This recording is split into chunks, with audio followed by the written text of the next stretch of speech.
నేను హిందువును చెప్పుకోవడం కాదు, నువ్వు హిందువు అయితే ఖచ్చితంగా ఈ వీడియో షేర్ చేయి. తెలియని మనసులు, చుట్టరికం లేని ఊరు, సంబంధం లేని కోనేరును శుభ్రం చేసి చరిత్రను కాపాడుతున్నారు.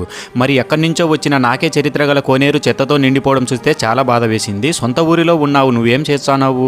ఈ మధ్యన తెలుగబ్బాయి కాంతు ఛానల్లో ఒక వీడియో కోనేరు గురించి చేశాడు. అది చూసిన చాలామంది హిందూ బంధువులు ఈ కోనేరును శుభ్రం చేయడంలో చేయి కలిపారు. మీ ఊరిలో ఉన్న చరిత్రను నువ్వే పాడు చేసుకుంటే ఇలాంటి వాటిని చూసి ఇంకా నలుగురు నాశనం చేసే వాళ్ళు తోడవుతారు. ఈ బావిని శుభ్రం చేస్తుంటే మందు సీసాలు, వాటర్ ప్యాకెట్లు, బాటిల్లే ఎక్కువ కనిపిస్తున్నాయి. అంతేకాదు ఈ కార్యక్రమంలో 6 సంవత్సరాల పిల్లల నుంచి 60 సంవత్సరాల పెద్దల వరకు పాల్గొని విజయవంతం చేశారు. ఈ వీడియో అందరిలో చైతన్యం తీసుకురావడానికి మాత్రమే. మీ ఊరి చరిత్రను నువ్వే కాపాడుకుంటే నిన్ను చూసి ఇంకా 4 ఊర్లు చరిత్రలు కాపాడుకోవడానికి ముందుకు వస్తారు.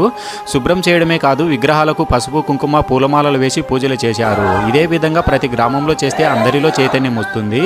శుభ్రం చేసే కార్యక్రమంలో పాల్గొన్న ప్రతి ఒక్కరికి జై శ్రీరామ్. ఈ కోనేరు ఆలగడ్డ చాగలమరికి మధ్యన చింతకొమ్మదిని అనే గ్రామంలో ఉంటుంది.